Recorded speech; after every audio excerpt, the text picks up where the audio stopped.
ہمیں صحیح حدیث سے پتہ چلتا ہے کہ قرب قیامت میں جب مسلمان بہت کسمہ پرسی میں ہوں گے تو خراسان سے لشکر اٹھے گا. خراسان یہ افغانستان اور ایران کا حصہ، اس علاقے کو نبی صلی اللہ علیہ وسلم کے دور میں خراسان کہا جاتا ہے، جس میں قندھار بھی آتا ہے، ایران کا بھی حصہ آتا ہے اس میں. تو یہاں سے لشکر اٹھے گا، مجاہدین لڑیں گے بہت بڑی تعداد میں، دنیا میں جہاد ہوگا، مسلمان ظلم کی چکی میں پس کے تنگ آ چکے ہوں گے. تو اس وقت دنیا میں دو بڑی طاقتیں ہیں جو اس وقت تیسری ورلڈ وار کی طرف دنیا کو لے کے جا رہی ہیں. آپ کو پتا ہے پہلی جنگ عظیم میں کتنے لوگ ہلاک ہوئے، دوسری جنگ عظیم میں کتنے لوگ ہلاک ہوئے، اور اب جب تیسری جنگ عظیم ہوگی تو ہلاکتوں کا جو ریشو ہوگا، میں سمجھتا ہوں آدم علیہ السلام کے زمانے سے لے کر اب تک دنیا میں جتنی ہلاکتیں ہوئی ہیں وہ ایک طرف ترازو کے ایک پلڑے میں رکھتے ہیں آپ، اور یہ تیسری جنگ عظیم جو اسرائیل کی وجہ سے ہونے جا رہی ہے اس میں جو ہلاکتیں ہوں گی وہ تمام ریکارڈ توڑ دیں گی، اور اس کا ذمہ دار برطانیہ، امریکہ اور اسرائیل ہوگا، جو دنیا میں سب سے زیادہ تہذیب کے ٹھیکے دار سمجھے جاتے ہیں. اس لیے میرے سامنے یہ نہ کیا کرو گورے کے اخلاق بہت اچھے ہوتے ہیں، تھینک یو سے بات شروع کرتا ہے، تھینک یو پہ ختم کرتا ہے. یہ ان کا تھینک یو قیامت کے دن ان کو خدا کے عذاب سے نہیں بچائے گا. ہمارا وہ شخص جو گالی سے بات شروع کر کے گالی پہ ختم کرتا ہے، خدا کی قسم ان سے اچھا ہے. وہ دنیا میں وہ ظلم اور بربریت نہیں کرتا جو یہ لوگ کر رہے ہیں. بہت آج نا ایٹیٹیوڈ ایٹیٹیوڈ ایٹیٹیوڈ، ان کے اخلاق، ان کی سڑکیں، ان کے روڈ. او بھائی دنیا کا خون چوس رہے ہیں یہ، اس اخلاق کا کیا کر رہے ہیں آپ نے؟ عراق میں جو بھوک سے بچوں کو مارا ہے وہ کس نے مارا ہے؟ مسلمانوں نے مارا ہے یا ان 27 اتحادیوں نے مارا ہے؟ وہ عراق اب تک اپنے پاؤں پہ کھڑا نہیں ہو پایا ہے. اس تباہی کا جو سینکڑوں بچے یونائٹڈ نیشن کی رپورٹ کے مطابق عراق میں بھوک سے مرے ہیں، ان کا ذمہ دار سعودی عرب ہے، پاکستان ہے، یا وہ 27 اتحادی ممالک ہیں جو سارے غیر مسلم کنٹریز ہیں جنہوں نے 27 ملکوں نے مل کے عراق پہ حملہ کیا تھا اور جھوٹا الزام لگایا کہ ان کے پاس کیمیکل ہتھیار ہے. اب بھی دنیا کو اگر ہوش نہیں آتا اور کفر کی حقیقت سمجھ میں نہیں آتی ہے، ہمارے لبرل اور سیکولر طبقے کو جو صبح و شام ان کے گن گاتے ہیں، تو پھر آپ کو اس کا اللہ کے سامنے حساب دینا پڑے گا. آج کے جو اخلاق ہیں نا دنیا میں، ان کی کیا ویلیو ہے؟ باپ پر 1 روپیہ خرچ نہیں کرنا، ماں کے لیے، ابا کے لیے اولڈ ہاؤس، اور اماں کے لیے کیا ہے؟ بولتے کیوں نہیں بھائی؟ اولڈ ہاؤس ہے. کبھی لڑتے نہیں ابا سے، کبھی لڑتے نہیں اماں سے. اس سے اچھا وہ بچہ ہے جو کبھی کبھار ابا سے لڑ بھی لیتا ہے، اماں سے لڑ بھی لیتا ہے، لیکن اسے پتا ہے کہ میں نے آخری دم تک ان بوڑھے ماں باپ کو اپنے سے جدا نہیں کرنا. وہ لڑکے توبہ استغفار کر لیتا ہے، وہ زیادہ بہتر ہے. دیکھنے میں یہ بدتمیز لگے گا آپ کو، خدا کی نظر میں اس کا مقام اس سے زیادہ ہے جو تمیز دار ہے. اس تمیز کا کرنا کیا ہے آپ نے؟ کہاں گئی وہ عالمی طاقتیں؟ کہاں گئے وہ تہذیب کے ٹھیکیدار جو ہمیں تہذیب سکھاتے ہیں؟ ساری دنیا ایک بات جانتی ہے کہ 18ویں 20ویں صدی سے پہلے مکمل فلسطین یہ کس کے پاس تھا؟ بولو بھائی. یہ عربوں کے پاس تھا، مسلمانوں کے پاس تھا، ایک عرب کنٹری تھا. کون سے لا اور کون سے قانون کے تحت اس کو یہودیوں کے حوالے کیا گیا؟ زیادہ لمبی بحث نہ کیا کریں، اسے کہیں ماضی کی طرف جاؤ. کون سے قانون کے تحت اس میں یہودیوں کو لا کے زبردستی بسایا گیا ہے؟ آج بہت سے لبرل لوگ، سیکولر لوگ، یا وہ مذہبی لوگ جو اصل میں ان کے دماغ میں سافٹ ویئر سیکولرزم ہی کے انسٹال ہوئے ہیں، انہوں نے لبادہ مذہب کا اڑا ہوا ہے.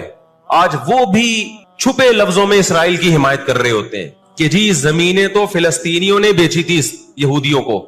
آپ اگر اپنے ملک میں کسی کو زمین خریدنے دیتے ہو تو کیا اس کا یہ مطلب ہوتا ہے کہ کل وہ آپ کا باپ بن جائے؟ دنیا میں کہیں کسی کنٹری میں یہ لا ہے کیا؟ آپ نے اجازت دی اپنے پڑوس میں آ کے کسی شخص کو رہنے کی، کل اس نے آپ کے مکان پہ بھی قبضہ کر لیا، کل اس نے اپنی ریاست کا اعلان کر دیا. دنیا میں کہیں بھی اس بات کو تسلیم کیا جائے گا؟ دنیا میں 2 بڑی جنگیں ہو چکی ہیں، ان دونوں بڑی جنگوں میں کہیں بھی کسی مسلمان کا نام بولو نہیں آئے گا، کہیں بھی نہیں آئے گا کہ یہ کسی فلاں مسلم کی وجہ سے ہوئی ہے یہ جنگ. اور اب تیسری جنگ عظیم کی طرح، اور یہ جنگ ہوگی، یہ ذہن میں رکھیں، کیونکہ فلسطینی کسی قیمت پہ بھی یہودیوں کا تسلط فلسطین میں برداشت نہیں کریں گے. They fight to die. وہ لڑ کس کے لیے رہے بھائی؟ بولو موت کے لیے. جو موت کے لیے لڑتا ہے اس کو تو زمین چاہیے ہی نہیں، اس کو اپنا فرض ادا کرنا ہے. بھائی نہیں ہو سکتا، یہ نہیں ہو سکتا. اگر آپ فلسطینیوں کو دبانے کی کوشش کرو گے کہ جنگ کے زور سے ہم ان کو دبا کے ان پہ تسلط قائم کر لیں، تو 60-70 سال سے زیادہ عرصہ ہو گیا جنگ کے ذریعے ان پہ کنٹرول کرنے کی. اب تک کنٹرول، یہ 60 سال کا عرصہ بہت ہوتا ہے. اور اس میں آپ یہ نہ دیکھیں کہ چند یہودی تھے، چند ہزار یا چند لاکھ. اس کے پیچھے بہت بڑی طاقت جس کو امریکہ کہا جاتا ہے، اس طاقت کا بھرپور استعمال، اس کی مکمل سپورٹ کے بغیر کے باوجود بھی اب تک فلسطین پر مکمل کنٹرول نہیں ہوا ہے. انہیں کیا مل رہا ہے ان فلسطینیوں کو بھائی؟ آج وہ اسرائیل کے سامنے ہتھیار ڈال دیں، اسرائیل ان کو نیشنلٹی بھی دے گا، اسرائیل وہ لگژری لائف ان کو دے گا جو جس کا میں اور آپ تصور بھی نہیں کر سکتے. وہ لگژری لائف دے گا ان کو، لیکن وہ کسی قیمت پہ بھی آمادہ نہیں ہوں گے. تو افسوس ہمیں اس پر ہوتا ہے کہ جب ہم نیٹ پہ دیکھتے ہیں نا انڈیا ساتھ دے رہا ہے اسرائیل کا، اوپر سے کچھ بیان داغ دیتے ہیں تھوڑے سے فلسطینیوں کے حق میں تاکہ لوگوں کی تھوڑی سی ہمدردی ہمیں ملے. پس پردہ مکمل کس کو سپورٹ کر رہا ہے؟ اسرائیل کو. امریکن نیوز چینل بھی اوپر سے بیان دے دیتے ہیں فلسطین میں ظلم ہو رہا ہے، ہم نے اس کو روکنا ہے. مکمل سپورٹ کس کو کر رہا ہے امریکہ؟ اسرائیل. اور برطانیہ تو ہے ہی اس فساد کی بنیاد رکھنے والا. رپورٹیں تو بی بی سی بھی پیش کر رہا ہے فلسطینیوں کے حق میں، لیکن جو ریاست بی بی سی کی مالک ہے وہ سپورٹ کس کو کر رہی ہے؟ اسرائیل کو. دیکھو ہم نہ یہودی کے خلاف ہیں، نہ عیسائیوں کے خلاف ہیں، نہ ہندوؤں کے خلاف ہیں، نہ سکھوں کے خلاف ہیں. ہندو، سکھ، عیسائی اور یہودی، ان کے بارے میں ہمارے پاس قرآن کی واضح تعلیمات ہیں. لا اکراہ فی الدین قد تبین الرشد من الغی. دین میں کوئی زبردستی نہیں ہے.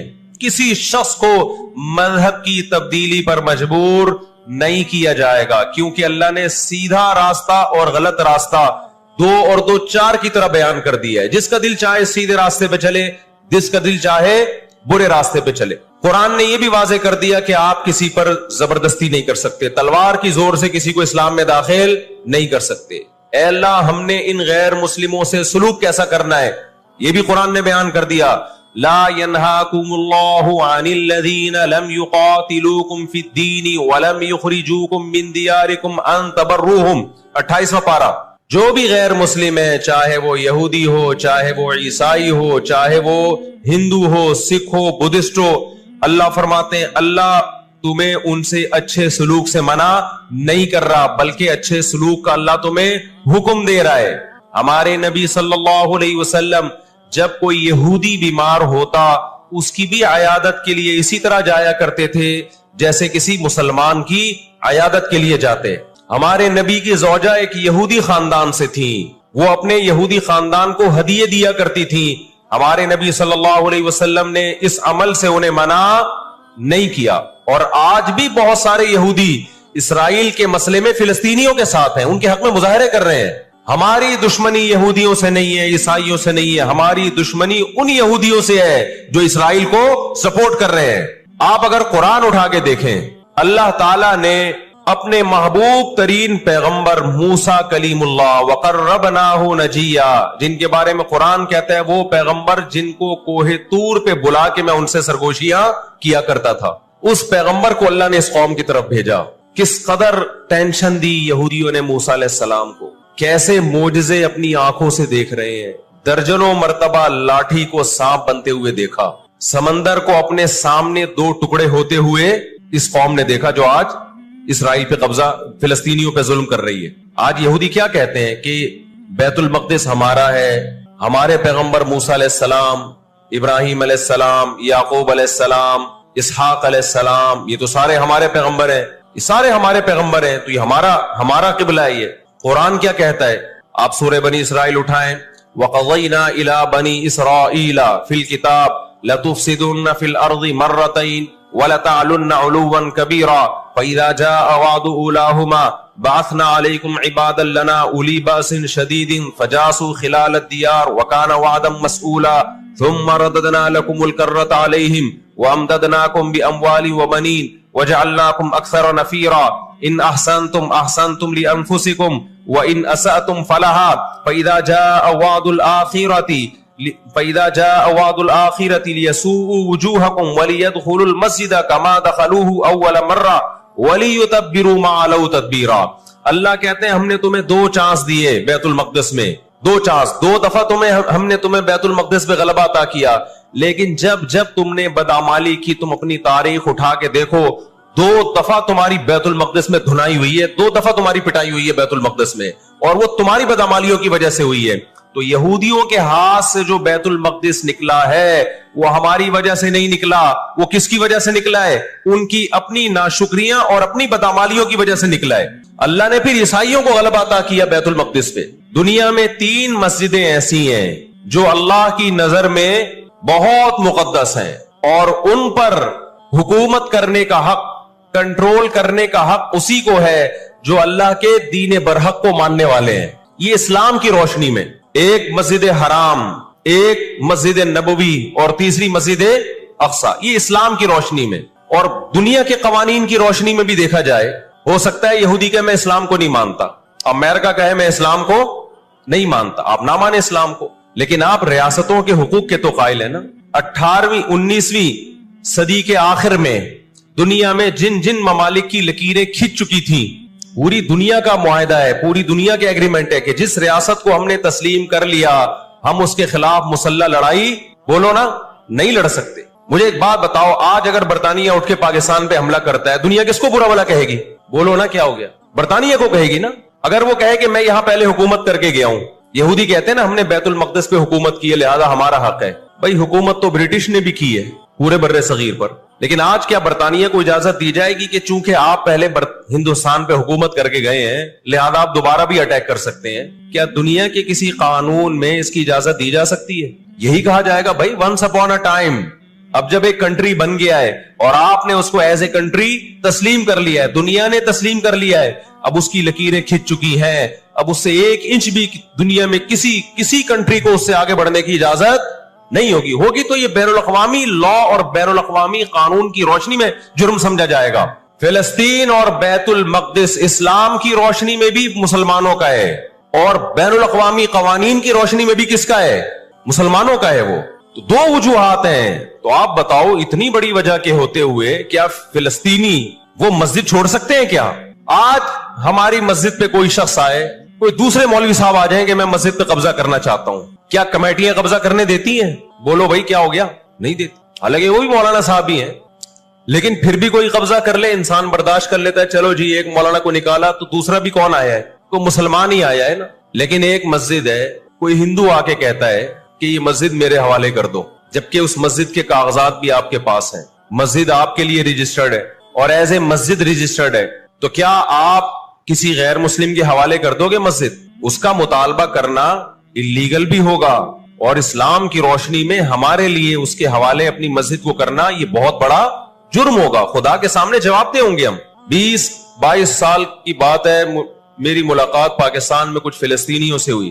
ہم نے ان سے پوچھا کہ کیا کہانی ہے, یہ فلسطین کے حالات کیا؟ انہوں نے کہا ہم کسی قیمت پہ بھی 1 انچ بھی یہودیوں کے حوالے نہیں چھوڑیں گے. لن نترک شبرا للذل, ذلت کے لیے ایک بالش بھی ہم ذلیل ہو کر ایک بالش زمین بھی ان کے حوالے نہیں کریں گے ہم. تو وہ تو کٹنے کے لیے تیار بیٹھا ہے بھائی, وہ تو کٹنے کے لیے تیار بیٹھا ہے. کسی نے بڑی پیاری بات کہی ہے, لوگ کہتے ہیں نا کہ ہم سب فلسطین جو ہے وہ یہودیوں کے کنٹرول میں ہے. بعض لوگ سادہ ہوتے ہیں, بات بڑی گہری کہہ جاتے ہیں. اس نے کہا بات یہ ہے کہ صرف آزاد دنیا میں فلسطین ہی ہے, باقی چاہے وہ مسلم کنٹریز ہوں یا غیر مسلم, سب کس کے کنٹرول میں ہے؟ بولتے کیوں نہیں؟ یہودی کے کنٹرول میں. آزاد تو صرف فلسطینی ہی ہے, وہ کنٹرول میں نہیں آیا ابھی. اگر وہ کنٹرول میں آیا ہوتا تو یہ جنگ نہ ہو رہی ہوتی ہے. ابھی کنٹرول میں تو ہم اور آپ ہیں میرے بھائی, اور آپ ان کے کنٹرول میں. 1 ارب سے زیادہ مسلمان ہیں, 1 ارب سے زیادہ, اور یہودی کتنا ہے؟ 1 کروڑ بھی میرا خیال ہے نہیں ہوگا. لیکن یہ 1 ارب سے زیادہ مسلمان کس کے کنٹرول میں ہے؟ اور میں آپ کی اطلاع کے لیے عرض کروں, اس وقت اسرائیل امریکہ کا غلام نہیں ہے, خوب سمجھ لیں. امریکہ کی گچی کس نے پکڑی ہوئی ہے؟ اسرائیل نے پکڑی ہوئی ہے. اسرائیل انڈیا کا غلام نہیں ہے, انڈیا کی گچی پکڑی ہوئی ہے. کس نے؟ گچی سمجھتے ہو؟ گچی یہاں سے پکڑ کے نا بندہ ہل نہ سکے. چھوٹا سا ملک ہے, سازشوں کی وجہ سے, طاقت کی وجہ سے نہیں, مکاریوں اور سازشوں کی وجہ سے دنیا کو کنٹرول میں کیا ہوا ہے. سازشیں کسے کہتے ہیں؟ ایک بہت طاقتور آدمی جو آپ کے کنٹرول میں نہ ہو, آپ اس کے کسی راز پہ مطلع ہو جائیں, اسے کسی برائی میں ڈالیں اور خفیہ ویڈیو بنا لیں آپ, اور بولیں جو میں کہہ رہا ہوں کرتا رہے ورنہ یہ ویڈیو لیک کر دوں گا. وہ انتہائی پاورفل آدمی بھی کنٹرول میں کس کے آ جائے گا؟ ایک انتہائی کمزور آدمی کے کنٹرول میں. یہودیوں پر ان کی بدعمالیوں کی وجہ سے قرآن کیا کہتا ہے؟ غربت علیہم الذلہ، انہوں نے پیغمبروں کو قتل کیا، انہوں نے موسیٰ علیہ السلام کو صرف ستایا نہیں، بے انتہا ستایا، اتنے سارے معجزے دیکھنے کے باوجود انہوں نے عیسیٰ ابن مریم کو اللہ کا بیٹا کہا، عیسیٰ ابن مریم کو معاذ اللہ ولد الزنا کہا، حالانکہ ان کی اپنی کتابوں میں آج تک عیسیٰ ابن مریم کی گواہی، ان کے نبوت کے علامات موجود ہیں۔ ہمیں صحیح حدیث سے پتا چلتا ہے کہ قرب قیامت میں جب مسلمان بہت کسمہ پرسی میں ہوں گے تو خراسان سے لشکر اٹھے گا۔ خراسان یہ افغانستان اور ایران کا حصہ، اس علاقے کو نبی صلی اللہ علیہ وسلم کے دور میں خراسان کہا جاتا ہے، جس میں قندھار بھی آتا ہے، ایران کا بھی حصہ آتا ہے اس میں۔ تو یہاں سے لشکر اٹھے گا، مجاہدین لڑیں گے بہت بڑی تعداد میں، دنیا میں جہاد ہوگا کیونکہ مسلمان ظلم کی چکی میں پس کے تنگ آ چکے ہوں گے۔ تو تلاش کریں گے حضرت مہدی کو، کیونکہ حضرت مہدی وہ شخصیت ہیں جن پہ تمام نیک لوگ جمع ہو جائیں گے اور وہ مسلمانوں کی میدان جنگ میں کمانڈ کریں گے، جہاد میں کمانڈ کریں گے۔ تو ان کو بیت اللہ میں تلاش کیا جائے گا، وہ رسول اللہ صلی اللہ علیہ وسلم کی اولاد میں ہوں گے اور لوگ ان کو پہچان لیں گے، اہل اللہ پہچان کر ان کو اپنا امیر بنائیں گے اور ان کی قیادت میں پھر لڑائی اور جہاد شروع ہوگا۔ یاجوج ماجوج قیامت کی نشانیوں میں سے ایک بہت بڑی نشانی ہوگی، یعنی یہ اس بات کی علامت ہوگی کہ اب قیامت بہت قریب ہے۔ تو حضرت عیسیٰ ابن مریم علیہ السلام جب نازل ہوں گے، میں تھوڑی سی ترتیب بیان کر دیتا ہوں کہ کیونکہ بات یاجوج ماجوج کی چل رہی ہے تو اس سے منسلک جو واقعات ہیں جو اس دور میں ہوں گے وہ بھی میں اسی لیکچر کے ضمن میں بیان کر دیتا ہوں۔ وَكَانَ وَعْدُ رَبِّي حَقًّا، اور میرے رب کا وعدہ سچا ہے۔ وعدے سے مراد کیا ہے؟ دونوں مراد ہو سکتے ہیں، یا تو قیامت مراد ہو سکتی ہے کہ قیامت میں سب چیزیں ہی ٹوٹ جائیں گی، یا جو احادیث میں آیا ہے کہ جب یاجوج ماجوج قرب قیامت میں ظاہر ہوں گے تو وہ دیوار ختم ہو جائے گی، یا تو وہ مراد ہے۔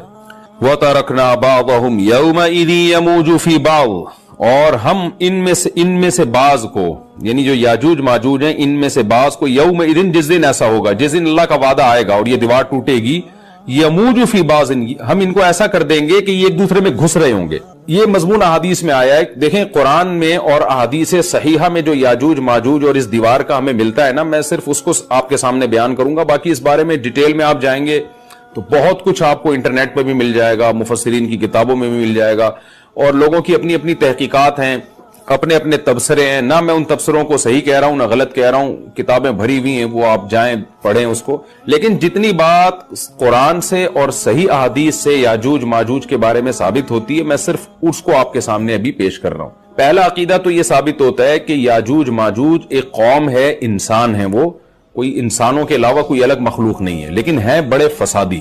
دوسری بات، یہ بہت قدیم ہے، ذوالقرنین جب گئے تو اس سے پہلے کی یہ قوم ہے اور زمین میں پہلے سے فساد مچا رہی ہے، لیکن بہت زیادہ ان کی کثرت نہیں تھی جتنی کثرت قرب قیامت میں ہوگی، کیونکہ نسل ان کی بہت تیزی کے ساتھ بڑھ رہی ہے۔ تیسری بات یہ ہے کہ اللہ نے ان کو دنیا کے کسی حصے میں رکھ کے چھپا دیا ہے۔ چھپایا اس لیے ہے کہ ان کے ظاہر ہونے کا ایک ٹائم ہے، اور وہ ہے حضرت عیسیٰ علیہ الصلوۃ والسلام کا دور۔ حضرت عیسیٰ ابن مریم کے دور میں یاجوج ماجوج ظاہر ہوں گے، تو اسی کو آپ چوتھا پوائنٹ بھی کہہ سکتے ہیں۔ تیسرا پوائنٹ کیا ہو گیا کہ ان کو چھپا دیا گیا ہے، لہذا یہ جو لوگ کہتے ہیں نا یاجوج ماجوج دریافت ہو گئے ہیں، فلاں جگہ ہے فلاں جگہ ہے، تو بھائی ہمیں جب ایک چیز چھپا دی گئی ہے اور ایک ٹائم بتا دیا گیا ہے کہ اس ٹائم پہ ظاہر ہوں گے، تو اس سے پہلے وہ دریافت ہو ہی نہیں سکتے۔ پہلے دریافت ہو گئے تو اس کا مطلب نبی صلی اللہ علیہ وسلم کی گویا پیش گوئی غلط ہو گئی، تو جو جس کا ٹائم ہے اسی ٹائم پہ وہ ظاہر ہوں گے۔ چوتھی بات میں نے جیسے بتائی کہ حضرت عیسیٰ علیہ الصلوۃ والسلام کے دور میں وہ ظاہر ہوں گے۔ پانچویں بات، صحیح حدیث سے یہ بات ثابت ہے کہ یاجوج ماجوج وہ جو دیوار بنی تھی اس کو چاٹتے رہتے ہیں، ختم کرتے ہیں۔ اب چاٹنا کا جو لفظ حدیث میں ہے اس سے مراد زبان سے چاٹنا بھی ہو سکتا ہے اور یہ کنایا بھی ہو سکتا ہے کہ اس کو ختم کرنے کی کوشش میں لگے ہوئے ہیں۔ اور ایسے چاٹنا، جب ہم کوئی چیز چاٹتے ہیں نا تو بہت تھوڑی تھوڑی وہ ختم ہوتی ہے، تو اتنی موٹی اتنی بڑی دیوار ہے کہ وہ انہوں نے اپنی اسٹرگل اور اپنی محنت نہیں چھوڑی ہے، تو وہ دیوار کو کسی نہ کسی طریقے سے گھسائی میں اس کے لگی رہتے ہیں۔ تو زبان سے بھی چاٹنا ہو سکتا ہے اور کسی اور طریقے سے اس کو ختم کرنے کی کوشش بھی مراد ہو سکتی ہے۔ اور حدیث میں آتا ہے کہ ایک دن آئے گا، وہ جب ختم ہونے والی ہوتی ہے نا تو وہ کہتے ہیں کہ ہم کل اس کو دوبارہ شروع کریں گے اور کل ہم اس کو ختم کر دیں گے، لیکن وہ اللہ تعالیٰ اپنی قدرت سے دوبارہ اس دیوار کو اتنا ہی موٹا کر دیتے ہیں جتنا ذوالقرنین نے کیا تھا۔ تو قرب قیامت میں جب حضرت عیسیٰ علیہ السلام کا ظہور ہوگا تو وہ یہ کہیں گے ہم انشاءاللہ اس کو کل ختم کریں گے۔ تو انشاءاللہ کا لفظ جب استعمال کریں گے، کیونکہ وہ قوم ہے کافر، وہ اللہ پہ اعتماد کرنا، اللہ پہ توکل کرنا یہ چیز نہیں ہے، جیسے کافر تو نہیں کہے گا نا اللہ نے چاہا تو وہ اللہ پہ یقین نہیں رکھتے، تو وہ جب اللہ کا نام لیں گے اور کہیں گے کہ اللہ نے چاہا تو ہم اس کو کل ختم کر دیں گے، تو پھر اسلام کی وجہ سے وہ دیوار ختم ہو جائے گی۔ اس کی مثال ایسے جیسے حدیث میں آتا ہے، پچھلی قوموں میں ایک نوجوان تھا جو جادوگر کے پاس بھی جاتا تھا اور راہب کے پاس بھی جاتا تھا، جس کا سورہ بروج میں تذکرہ ہے، والسماء ذات البروج میں۔ تو جب وہ نوجوان پکڑا گیا، وہ مسلمان ہو گیا تھا، بادشاہ نے اس کو بھیجا تھا جادوگر کے پاس کہ جادو سیکھے، لیکن وہ راہب کے پاس جاتا، عیسائیت سیکھی اس نے اور نیک مسلمان بن گیا۔ تو بادشاہ نے اس کو قتل کرنے کی حتی الامکان کوشش کی، مگر وہ قتل نہیں ہو پا رہا تھا۔ بادشاہ نے اس کو پہاڑ پہ بھیجا اپنے سپاہیوں کو لے کے کہ پہاڑ سے لے جا کے اس کو گرا دو، لیکن اللہ نے مدد کی کہ وہ سپاہی گر گئے، یہ بچ گیا۔ بادشاہ نے حکم دیا اس کو سمندر میں لے جا کے غرق کر دو، وہ سارے سپاہی غرق ہو گئے، یہ بچ گیا۔ تو کسی بھی طرح سے اس کی قتل کی کوششیں کامیاب نہیں ہو رہی تھی، تو اس نے بادشاہ سے کہا کہ تو اگر مجھے قتل کرنا چاہتا ہے نا تو چوک پہ کھڑا کر کے تیر مجھے مار اور کہے کہ بسم اللہ وربی ھذا الغلام، اس نوجوان کے رب کے نام سے میں اس کو قتل کرتا ہوں، تو اللہ کا نام لے کے مجھے مارے گا تو میں قتل ہو جاؤں گا۔ نوجوان یہ قربانی اس لیے دے رہا تھا کہ بادشاہ جب پوری پبلک کے سامنے اللہ کا نام لے گا تو لوگوں کو یقین آ جائے گا کہ بھئی اللہ کا نام لینے سے تو کام ہو گیا، اور اللہ کا نام لیے بغیر کام نہیں ہو رہا تھا۔ تو جو بادشاہ اللہ کو مانتا نہیں تھا، آج اس کو بھی اللہ کا نام لینا پڑا ہے۔ تو نوجوان نے یہ قربانی اس لیے دی کہ بادشاہ جب اللہ کا نام لے گا، لوگوں کو اللہ کی ذات پہ یقین آئے گا اور لوگ مسلمان ہو جائیں گے، عیسائیت کو قبول کر لیں گے۔ تو اس نوجوان نے یہ قربانی دی، اور بادشاہ نے اللہ کا نام لے کے جب تیر مارا تو وہ نوجوان شہید ہو گیا، اور لیکن پورا ملک مسلمان ہو گیا، عیسائیت قبول کر لی۔ اور سورہ بروج میں پھر اللہ نے ان کا تبصرہ کیا، ان کا واقعہ بیان کیا ان کے بارے میں کہ کیسے بادشاہ نے خندقیں کھود کھود کے پوری قوم کو جو ہے وہ جو دین سے پیچھے نہیں ہٹے ان کو کس طرح سے آگ میں پھینک دیا ان سب کو۔ تو اس سے پتہ چلتا ہے کہ کافر بھی بعض دفعہ جب اللہ کا نام لیتا ہے نا تو اس کو دنیاوی فائدہ ہو جاتا ہے۔ تو یاجوج ماجوج بھی تنگ آ کر پھر اللہ کا نام لیں گے اور کہیں گے اللہ نے چاہا تو ہم اس دیوار کو کل ختم کر دیں گے، اور بالآخر وہ دیوار ختم ہو جائے گی۔ پھر قرآن کے الفاظ ہیں آگے کہ جب یہ دیوار ختم ہوگی وَتَرَكْنَا بَعْضَهُمْ يَوْمَئِذٍ۔ اچھا ہاں، میں بتا رہا تھا کہ حدیث سے کیا پوائنٹ پتہ چلتے ہیں، تو یہ 5 پوائنٹ ہو گئے۔ چھٹا پوائنٹ یہ کہ حضرت عیسیٰ ہی کے دور میں یہ کسی وبا کے ذریعے ہلاک ہو جائیں گے۔ حضرت عیسیٰ علیہ الصلوۃ والسلام یہ اتنے زیادہ ہوں گے کہ ان سے لڑنا ممکن نہیں ہوگا، جیسے کہ قرآن میں بھی آ رہا ہے وَتَرَكْنَا بَعْضَهُمْ يَوْمَئِذٍ يَمُوجُ فِي بَعْضٍ، ہم ان میں سے بعض کو بعض کے اندر گھسا دیں گے، اتنی کثرت سے ایک دوسرے میں ہی نہیں، اب آبادی کی کثرت بہت ہوگی، ان کی گھسے ہوئے ہوں گے ایک دوسرے میں، یہ جیسے چیونٹی اور مکوڑے ہوتے ہیں، تو ان سے لڑنا ممکن نہیں ہوگا۔ تو حضرت عیسیٰ علیہ الصلوۃ والسلام لوگوں کو لے کے کوہ طور پہ چلے جائیں گے، اور باقی مسلمان وہ اپنے اپنے گھروں کے اندر بند ہو جائیں گے، اور پھر اللہ کی طرف سے ایک وبا آئے گی، اور اس وبا میں یہ سارے کے سارے ہلاک ہو جائیں گے۔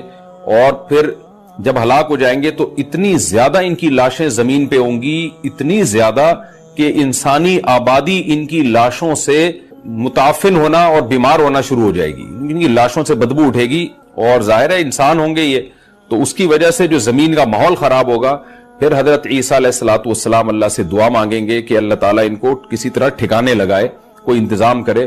پھر حدیث میں آتا ہے بارشیں ہوں گی اور سیلاب آئیں گے، اور ان کی لاشیں بہہ بہہ کے پانیوں میں جا کے سمندروں میں جا کے ختم ہو جائیں گی، اللہ تعالیٰ ان کو اس طرح سے ٹھکانے لگائے گا۔ تو یہ یہاں تک جتنے بھی مضامین ہیں یہ صحیح احادیث سے ثابت ہیں۔ تو قرآن کہتا ہے وَتَرَكْنَا بَعْضَهُمْ يَوْمَئِذٍ يَمُوجُ فِي بَعْضٍ، ہم ان میں سے بعض کو بعض میں چھوڑ دیں گے، بہت کثرت ہوگی۔ وَنُفِخَ فِي الصُّورِ، اور پھر سور پھونکا جائے گا۔ قرآن میں تو یہ کہ سور پھونکا جائے گا ایسے لگ رہا ہے جیسے فوراً پھونکا جائے گا، مگر احادیث میں تفسیر ہے کہ فوراً نہیں پھونکا جائے گا۔ یاجوج ماجوج قیامت کی نشانیوں میں سے ایک بہت بڑی نشانی ہوگی، یعنی یہ اس بات کی علامت ہوگی کہ اب قیامت بہت قریب ہے۔ تو حضرت عیسیٰ ابن مریم علیہ السلام جب نازل ہوں گے، میں تھوڑی سی ترتیب بیان کر دیتا ہوں کہ جو کیونکہ بات یاجوج ماجوج کی چل رہی ہے تو اس سے منسلک جو واقعات ہیں جو اس دور میں ہوں گے وہ بھی میں اسی لیکچر کے ضمن میں بیان کر دیتا ہوں۔ ہمیں صحیح حدیث سے یہ پتہ چلتا ہے کہ قرب قیامت میں جب مسلمان بہت کسمہ پرسی میں ہوں گے تو خراسان سے لشکر اٹھے گا۔ خراسان یہ افغانستان اور ایران کا حصہ، اس علاقے کو نبی صلی اللہ علیہ وسلم کے دور میں خراسان کہا جاتا ہے، جس میں قندھار بھی آتا ہے، ایران کا بھی حصہ آتا ہے اس میں۔ تو یہاں سے لشکر اٹھے گا، مجاہدین لڑیں گے بہت بڑی تعداد میں، دنیا میں جہاد ہوگا، مسلمان ظلم کی چکی میں پس کے تنگ آ چکے ہوں گے، اور لڑتے لڑتے حدیث میں آتا ہے اتنی بڑی بڑی لڑائیاں ہوں گی کہ 1/3 مسلمان شہید ہو جائیں گے اس میں، ایک تہائی مجاہدین جو لڑنے والے ہوں گے، اور ایک تہائی جو ہوں گے وہ میدان جنگ سے بھاگ جائیں گے، اور ایک تہائی کو اللہ فتح عطا فرمائے گا۔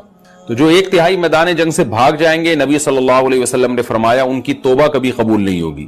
جو ایک تہائی شہید ہو جائیں گے وہ افضل ترین شہداء ہوں گے اس وقت کے، اور ایک تہائی کو اللہ تعالیٰ غلبہ عطا فرمائیں گے۔ ایک واقعہ تو ہمیں قرب قیامت میں نبی صلی اللہ علیہ وسلم سے یہ ملتا ہے صحیح حدیث سے۔